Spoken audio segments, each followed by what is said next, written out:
Salutations! In the fragments we covered in the previous video, His Majesty the Emperor Julian showed us the unfavourable comparison between the mythology found in the Bible with that of Plato and the Greeks. In the fragments that follow, the Emperor speaks on the condition of the Galilæans themselves, beginning with the Jews from which they are derived. Consider also from what follows, how much better our affairs are than theirs. Philosophers order us to imitate the gods as much as possible, and say that this imitation consists in the contemplation of real beings, as in Phaedrus.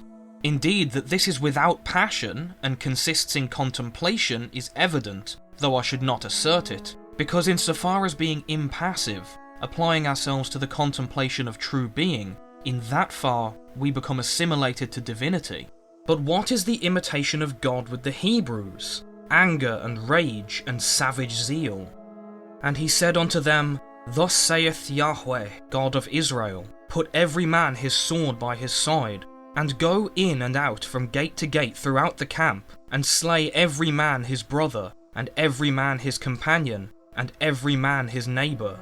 They devoted the city to Yahweh, and destroyed all that was in it, men and women, young and old, and kine, and sheep, and asses, with the edge of the sword. What the deuce is the matter with him? Julian also looks at Solomon, who is said to be the wisest of men, yet he was supposedly deceived by a woman into worshipping the gods. Either he was not wise, being so easily deceived, or it was his wisdom that led him to heathen rites. You can't have it both ways.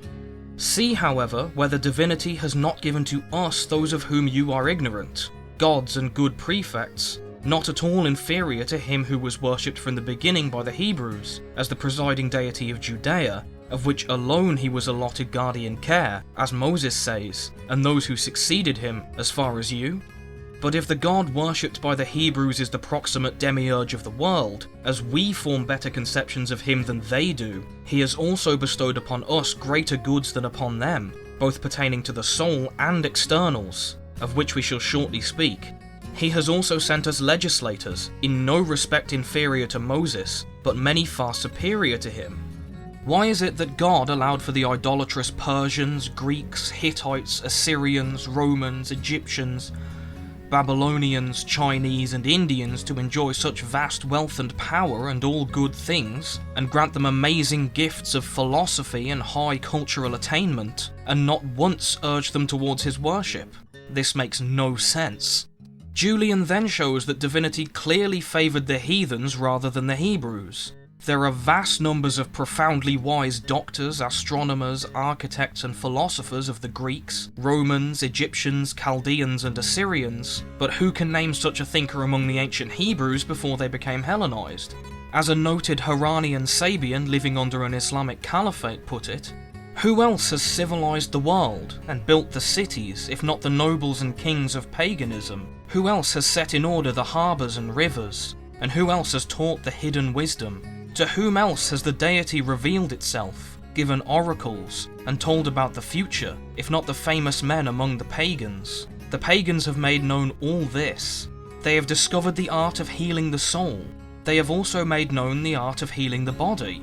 They have filled the earth with settled forms of government, and with wisdom, which is the highest good. Without paganism, the world would be empty and miserable. David and Samson and all the other Hebrew rulers, whom God is supposed to have given immense power over their enemies and the divine right of kings, never extended their empire further than Canaan, while Julian himself ruled an empire 100 times larger and more prosperous, made great by Caesar and the heathen emperors. That is to say nothing of Alexander of the Greeks, of the Persians, of the Egyptians, the Mesopotamians and the rest. Julian asks why Christians are so taken with the study of the wisdom, philosophy and disciplines of heathens, which cannot be found among the Hebrews.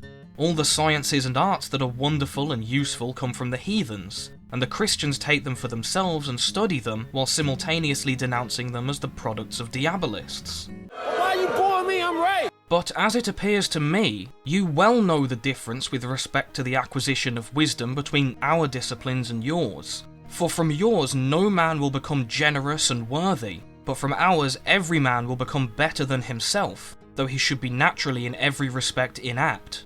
Let boys selected from all of you apply themselves to the study of the scriptures, and when they arrive at manhood, if they are at all better than slaves, consider me a trifler and insane. And yet you are so unfortunate and stupid as to think those writings divine, from which no one will become more wise or brave or better than himself, but those writings from which fortitude, prudence and justice may be derived, you ascribe to Satan, and those who worship Satan.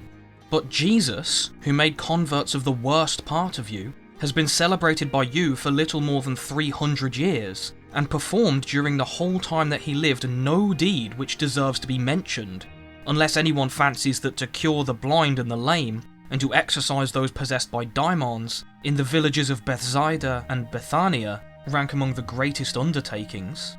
Julian decries the fact that Christianity from the beginning sought out the worst people to convert, thieves, prostitutes and drunkards, while the true mysteries seek out the virtuous for initiation. The offer to remove sins with water is to attract the most vile people, who think themselves pure and their former malice nullified without punishment.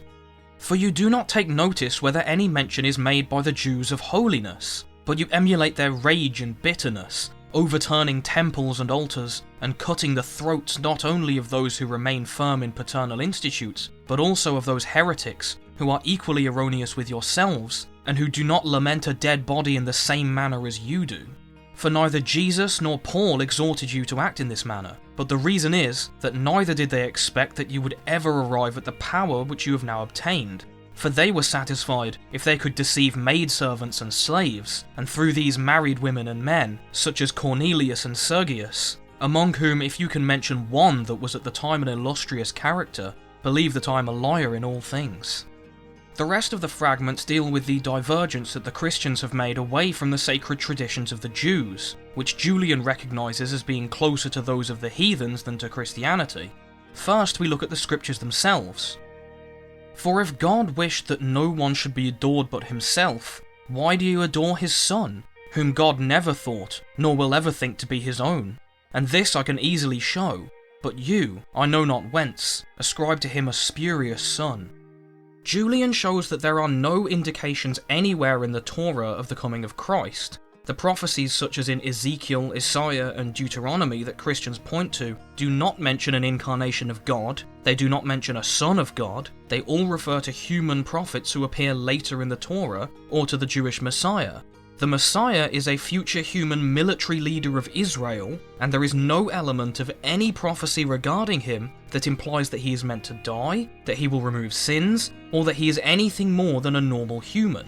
Julian further demonstrates that the Torah conflicts with the New Testament. That thou might know that Yahweh is God alone, and there is none else beside him. O Yahweh, God of Israel, who sits between the cherubim, thou art God alone. In the beginning was the Word, and the Word was with God, and the Word was God. Ah, that was the mistake. The line from Isaiah, "Behold, a virgin shall conceive and bear a son," is actually about something that happens shortly afterwards in the Old Testament, and furthermore the virgin-born son in the Torah is a normal human, not a god. The prophecy itself does not mention this son being divine at all. However, the Torah does mention the phrase "son of God" a few times. In Exodus 4:22, the kingdom of Israel is called the firstborn son of God, and in Genesis 6:4 there is a host of spirit beings called sons of God, which Christians and Jews agree means angels, who mate with the daughters of men to produce the giants. Notice anything about these references? Neither has anything to do with Jesus. But the Galilean sect not only contradicts the Torah with their words, but completely neglect all the sacred traditions that were instituted by the God they claim to worship, and instead spend their time doing things which this God is said to hate. You, however, apply yourselves to those things which God from the beginning execrated, both through Moses and the prophets, but you refuse to bring victims to the altar for sacrifice. These words are spoken by Yahweh in the very same chapter in which he dictates the 10 Commandments. An altar of earth thou shalt make unto me, and shalt sacrifice thereon thy burnt offerings, and thy peace offerings, thy sheep and thine oxen. In all places where I record my name I will come unto thee, and I will bless thee. Why do Christians despise the holy sacrifices which are glorified in the Bible? In the Temple of Jerusalem, animals were sacrificed, and a great many burnt offerings were made to God throughout the scriptures. Even Cain and Abel, the sons of Adam who knew God personally and spoke to him, sacrificed burnt offerings on altars, and the animal victim was preferred to the vegetables. Abraham sacrificed animals, Noah sacrificed animals, Moses sacrificed animals. Christians don't even pour libations or burn proxy offerings. If, therefore, you had attended to their assertions and converted to Judaism, you would not have been entirely unfortunate.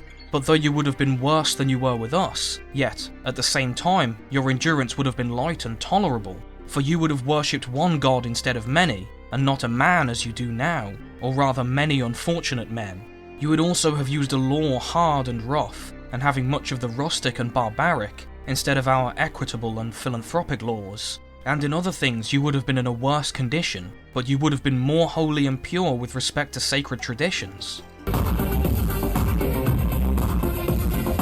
Why, also, do you neither continue in the doctrine of the Hebrews, nor embrace the law which God gave them, but abandoning paternal rights and giving yourselves up to those whom the prophets proclaimed, dissent more from them than from us? For if anyone wishes to consider the truth respecting you, he will find that your impiety is composed of the Judaic audacity and the indolence and confusion of the heathens. For deriving from both not that which is most beautiful, but the worst, you have fabricated a web of evils. With the Hebrews, indeed, there are accurate and venerable laws pertaining to religion, and innumerable precepts which require the most holy life and previous choice. The ancient traditions of the Jews with regard to ritual purity, sacred institutions, ethnic tribal consciousness, and the principle of reciprocity are all in agreement with heathens and completely opposed to Christianity. Though indeed I say this to you superfluously, since I said it before, when I wished to show that the Jews accorded with the heathens, except in believing that there is only one God, for that is peculiar to them but foreign from us. Everything else indeed is common to us: temples, sacred groves, altars, lustrations, and certain things to be observed, in which we either do not at all, or but little, differ from each other. Why too are you not similarly pure in diet with the Jews? But you say it is requisite to eat all things as if they were pot herbs, believing in Peter because he said, "What God hath cleansed, you shall not call common." Is this to be considered an argument that God formerly thought them defiled, and that now he has made them pure? His Majesty also addresses those who would say that the Old Testament law no longer applies, presenting them with passages showing this to be false, including, "And this day shall be unto you a memorial, and you shall keep it as a feast for Yahweh throughout your generations. You shall keep it a feast by an ordinance forever. 7 days shall you eat unleavened bread, even the first day shall ye put away leaven out of your houses. You shall not add unto the word which I command you, neither shall you take anything from it, so that you may keep the commandments of Yahweh your God, which I command you." Julian listed out so many verses like these that Cyril cut this section short. People won't listen to me because I got too much data! Meanwhile, there are no places anywhere in the Old Testament, from Genesis to Psalms, that proclaim that there will ever come an end to the law, or that they will ever be fulfilled or satisfied to eternity. Yet Paul says, "For Christ is the end of the law." The Emperor believes that the New Testament was not written with a goal to truth, but calculated specifically to persuade the impious dregs of humanity who would rather not obey religious laws. Furthermore, Christians do not even follow the words of the earliest Christians. But you are so unfortunate that neither do you abide in those things which were delivered to you by the apostles, and these by those that succeeded them were rendered worse and more impious. Neither Paul, therefore, nor Matthew, nor Luke, nor Mark dared to say that Jesus is God, but good John, perceiving that now a great multitude in many of the Grecian and Italian cities were infected with this disease, and hearing, as it appears to me, that the sepulchres of Peter and Paul were privately indeed, but at the same time hearing that they were worshipped, was the first who dared to assert this. This evil, however, received its beginning from John, but who can execrate as it deserves what you have invented in addition to this, by introducing many recent dead bodies to that ancient dead body? You have filled all places with sepulchres and monuments, though it is never said by you anywhere that you are to roll about sepulchres and worship them. but you have proceeded to that degree of depravity as to think that not even the words of Jesus of Nazareth are to be attended to on this subject. Woe unto you, scribes and Pharisees, hypocrites, for you are like unto whited sepulchres, which indeed appear beautiful outwards, but are within full of dead men's bones and of all uncleanliness. If, therefore, Jesus says that sepulchres are full of uncleanliness, how is it that you invoke God upon them? This, then, being the case, why do you roll about sepulchres? Are you willing to hear the cause? Not I, but the prophet Isaiah will tell it. They sleep in sepulchres and caves to seek the counsel of the dead. Consider, therefore, how this work of incantation, to sleep in sepulchres for the sake of dreams, was resorted to by the Jews of old. To communicate with the departed. Gasp! Julian believes that the apostles did this after Jesus died in an attempt to commune with him, and that it is from this that both the tradition of corpse relics and the belief that Jesus, along with many other dead bodies, got up and spoke after the crucifixion originated. I can't say I would positively agree with this assessment, but it's certainly something to think about. In any case, that's all for Against the Galilæans. Next up for this series, I'll be taking a look at a book written by a scientific genius, which for some reason is absolutely filled with stupid opinions. Thanks for watching and have a nice day.